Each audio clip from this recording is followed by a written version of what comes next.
আল্লাহর সম্মানের শপথ করেছিল যে হে আল্লাহ, আমি আপনার সম্মানের শপথ করেছি, আপনার বান্দার দেহের মধ্যে যতদিন পর্যন্ত প্রাণ থাকবে ততদিন পর্যন্ত আমি আপনার বান্দাদেরকে ধোঁকা দিব। নাউজুবিল্লাহ।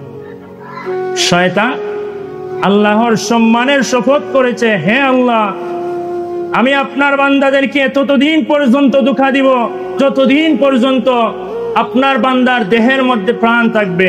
তখন আল্লাহ রাব্বুল আলামিন তার উত্তরে বললেন, আমিও শপথ করেছি, আমার মর্যাদার শপথ, আমার সম্মানের শপথ করে বলতেছি, আমার কোনো বান্দা যখন যত গুনাহ করবে তারপরে যখন তার দিলটাকে নরম করে আমার কাছে চলে আসবে তখন আমি তার পাহাড় সমান গুনাহ আমি মোচন করে দিব। সুবহানাল্লাহ।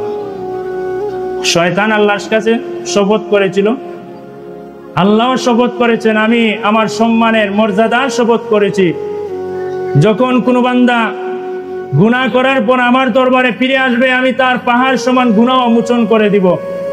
অনেক মানুষ আছে দেখবেন যে মৃত্যুর আগ পর্যন্ত তো সময় আছে, মৃত্যুর আগে আমরা তওবা করে ফেলবো না। এমনও মানুষ আছে দেখবেন মৃত্যুর আগে তার জবান বদ্ধ হয়ে যায়।